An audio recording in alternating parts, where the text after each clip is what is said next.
puisque l'hôpital universitaire de Bruxelles vient d'être sélectionné suite à un appel à candidature pour mettre en place en son sein un nouveau centre d'innovation médicale en hôpital. Alors pour sélectionner les projets, c'est l'AFTEC Bruxelles qui accompagnera l'hôpital.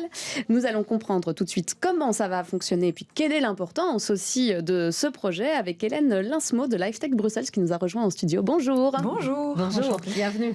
Alors, en quelques mots, est-ce que vous pouvez déjà nous expliquer qu'est-ce que c'est qu'un centre d'innovation médicale ?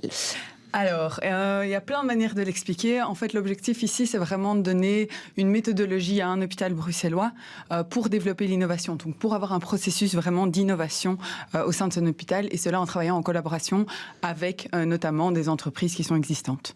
Alors, le tissu médical bruxellois est quand même assez fourni. Il y a quand même beaucoup en fait de recherche. C'est vrai qu'on ne sait pas toujours forcément que Bruxelles est vraiment un hub à ce niveau-là. Il y a beaucoup de spin-off aussi qui naissent un petit peu partout de ces initiatives de recherche. Notamment, on peut penser à Bioaxil qui a fait cette prothèse de cheville qui fonctionne parfaitement bien avec une intelligence artificielle, avec la VUB. Vous, ça va être quoi ? Ça ne se parle pas, ces entreprises, ces spin-offs, la recherche universitaire et les hôpitaux qu'il y a derrière ? Alors bien sûr, tout ça se parle et c'est un peu l'objectif d'ailleurs de l'AFTEC. On a un cluster d'entreprises initialement, mais aussi du réseau vraiment médical, MedTech, e-health à Bruxelles. Mais l'idée ici, c'est vraiment parti d'un constat, surtout avec la crise, ça a été amplifié. D'un côté, on a des entreprises qui doivent aller parler aux hôpitaux, qui vendent aux hôpitaux et qui doivent comprendre leurs besoins. Et de l'autre côté, on a des hôpitaux qui eux, doivent bouger, doivent évoluer. Ils sont très bien rendus compte avec la crise qu'ils devaient avancer assez vite. Et en fait, il y a des solutions existantes sur le marché, mais ils ne sont pas forcément au courant qui pourraient les aider dans ces besoins. Et donc, l'idée ici, c'est vraiment de leur donner cette méthodologie pour faire le lien, en fait, et pour faire le gap entre les deux, et pour leur permettre, justement, de trouver, d'une part, quels sont leurs besoins, et d'autre part, est-ce qu'il y a des solutions existantes en dehors qui peuvent les aider à compléter ce besoin. Et ça peut être via des centres de recherche, tout à fait. Ça s'est passé sous forme d'un appel à projet, hein ? Ouais. Est-ce que vous aviez justement beaucoup de candidats et comment départager ces candidats ? Alors, ça s'est fait sous forme d'appel à projet qu'on a lancé en février. On a eu 5 hôpitaux qui ont répondu. Donc on est très contents. Et alors pour le départage, on a vraiment eu un jury ici composé de 4 personnes. Donc on a eu Alexander Olbrecht qui vient d'Agoria, qui aussi fait un master en management pour la gestion hospitalière. Ensuite, on a aussi Caroline Haas qui a fondé je vais retrouver Building Healthcare for Tomorrow, qui en fait va vraiment aider de comprendre quel est l'impact de la technologie en hôpital et qui a aussi été avant directrice de l'hôpital Saint-Pierre, si je ne me trompe pas. Et puis ensuite, à côté de ça, on avait encore 2 personnes. On avait encore je perds mes mots. On avait encore Olivier Lequen, qui est manager innovation et qui a été un des premiers managers innovation en hôpital à Jolimont en Belgique. Et puis on a eu Thibaut Duvillier qui représente la plateforme e-health et qui travaillait avant chez l'INAMI. Et donc l'idée, c'était de rassembler toutes ces personnes qui s'y connaissent en innovation en hôpital, en innovation tout court et en milieu hospitalier pour sélectionner l'hôpital lauréat.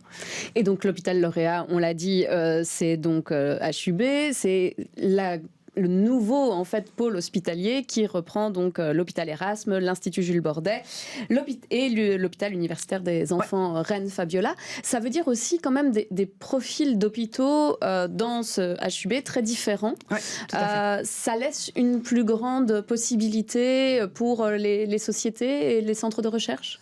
Je pense que laisser une plus grande... Je ne sais pas si c'est vraiment laisser plus d'opportunités, mais en tout cas, c'est 3 hôpitaux très intéressants, très fondés aussi à Bruxelles.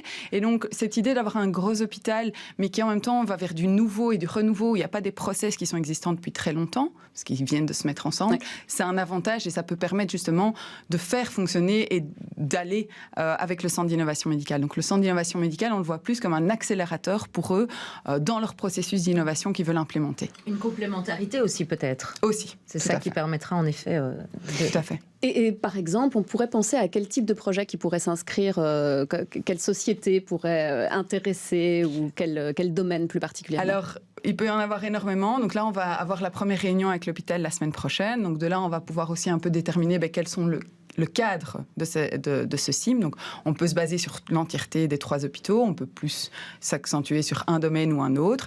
Et en fonction de ça, ça va vraiment dépendre du besoin. Donc, malheureusement, je ne sais pas répondre parce que, en fait, l'idée, c'est d'amener vraiment une équipe multidisciplinaire pour faire émerger leurs besoins et pour expliquer c'est quoi leurs besoins derrière ça. Et sur base de ça, on va prioriser en fonction aussi de la facilité d'implémentation, mais aussi de l'impact de celui-ci. Et on va sélectionner alors via appel à projet à ce moment-là, une ou plusieurs solutions existantes sur le marché. D'accord, donc là, une fois que vous aurez eu, si j'en puis dire, le besoin du client, voilà. Qui donc sont ces centres hospitaliers, enfin ce centre hospitalier, ensuite vous referez des appels à projets vers les sociétés, pas forcément des sociétés bruxelloises. Alors ça peut vraiment venir de toute l'Europe ou vous allez privilégier quand même Bruxelles? Alors bien sûr, on aimerait bien que la solution soit à Bruxelles et en Belgique. Maintenant, l'idée, c'est qu'il faut vraiment voir ce centre d'innovation comme donner une méthodologie et que l'hôpital continuera au-delà de 2023. Parce que nous, le projet est jusqu'à 2023, mais l'idée, c'est vraiment de faire continuer et continuer ce projet. Et donc, il faut le voir à très long terme. In fine, l'impact pour les entreprises bruxelloises, on le pense et on en est certain, sera là. Mais en effet, sur ce premier appel à projet, pour ce premier besoin, on ne peut pas confirmer que ce sera bruxellois. Mais ça doit être déjà des sociétés qui peuvent commercialialiser quelque chose. On pas n'est forcément. Pas au niveau de la recherche pure. Pas forcément, on peut être sur de la recherche pure. Donc l'idée, c'est vraiment de trouver... Vous pourriez commander une recherche quelque part. Pas la commander, mais Nous, en tout on cas la commandera l'initier. Mais en fait, l'idée, c'est vraiment mettre en commun un groupe de travail, qu'il soit déjà institutionnalisé ou non, avec des besoins de l'hôpital et des praticiens et de leurs patients, bien entendu.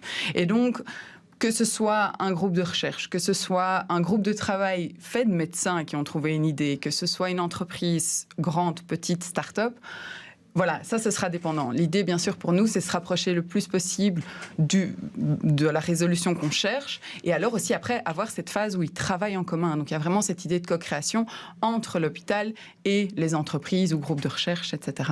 Donc, voilà, là, on ne va pas limiter, on ne veut pas se limiter parce qu'il y a énormément de choses qui se font. Et l'idée, c'est vraiment de trouver quelque chose pour co-créer Vous ensemble. êtes le trait d'union, en fait, entre les deux, quelque Alors, part. nous, on est le trait d'union parce qu'on a aussi tout notre milieu derrière, le cluster. Et puis, à côté de ça aussi, on va amener de l'expertise en implémentation d'innovation en hôpital avec nous pour faire ce projet. Donc, ça veut dire aussi de la création d'emplois, sous-tendu? Pas forcément, pas initialement. Mais non, pourquoi pas à l'hôpital, mais en tout cas pas dans les premières lignes. On a compris que ça pouvait en tout cas être des belles opportunités. Et puis vous reviendrez alors plus tard quand vous aurez sélectionné ces sociétés pour nous expliquer quelle merveilleuse recherche et découverte on peut faire aussi, et on l'espère, en région bruxelloise. Merci beaucoup Hélène Linsmoen de LifeTech Brussels d'être venue nous expliquer ce projet de centre d'innovation médicale. Merci beaucoup. Merci beaucoup. Bonne journée.